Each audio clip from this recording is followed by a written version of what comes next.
Beef is much greater in nutrient density than chicken is. However, if you like chicken, it's still animal based, and if you want to switch it up, I can show you how to choose the best one. Poultry is typically fed corn and soy, which is not a species appropriate diet for them or for us. So if you can find chickens that are pasture raised, having a diet of vegetation or bugs, then that's okay. Here, these are corn and soy free from white oak pastures, so these are the better choices when you choose chicken over beef. So fish is great overall, but a lot of fish is heavily contaminated with metals. I wouldn't make this the majority of your protein source.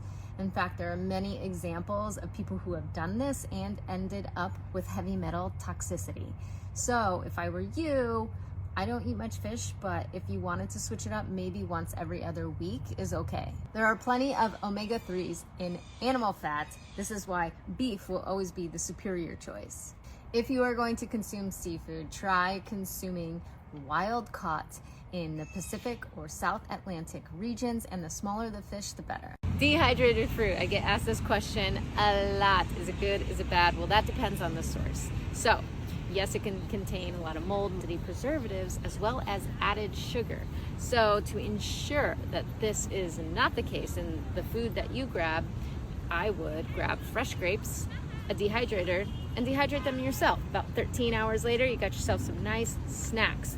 Or if you can't grab yourself a dehydrator and do it yourself, I would follow up with your source and ask about their processing methods. Yeast are fungi and often carry with them a host of toxins. Depending on the strain, yeast can compete with the good guys in your gut microbiome and encourage candida overgrowth in the body, also known as yeast infections, ringworm, athlete's foot, and more. We would have never consumed this throughout human history, so there is no need for this in your diet. What are you sprinkling this on anyways? Your salad? Are you trying to get extra B vitamins? I think I know a good place where you can source B vitamins from, and that's by consuming an animal-based diet. Coconut oil is considered medium on the toxicity spectrum. Definitely not as bad as seed oils, but it is not as nutrient-rich as animal fats, which contain fat-soluble vitamins that are critical for optimal health. So I would not make this the majority of our fats. I would make sure that it is animal fats all the way because they are far more superior. That's it. End of story, period. However, what I do use coconut oil for sometimes is making my own lotions and or some maybe like a hair mask. Little goes a long way, as well as sometimes for shaving. So that's really it about coconut oil. Apple cider vinegar is fermented apple juice and is very high in acetic acid, which can damage the enamel of the teeth. So I don't really see the point in drinking this consistently. However, if you wanted to use it in certain recipes, I don't think it's that harmful, such as bone broth, where you can extract the nutrients and the minerals from the bones over a 48-hour simmer. Great. However, I wouldn't be drinking this consistently. I would consider asking myself, why am I drinking this consistently? Is it because to fix an issue such as gut and digestion? I don't think that we should be covering up any symptoms with apple cider vinegar. I would fix the root cause and making sure our diet consists of organs, meats, animal fats, fruits, honey, and raw dairy.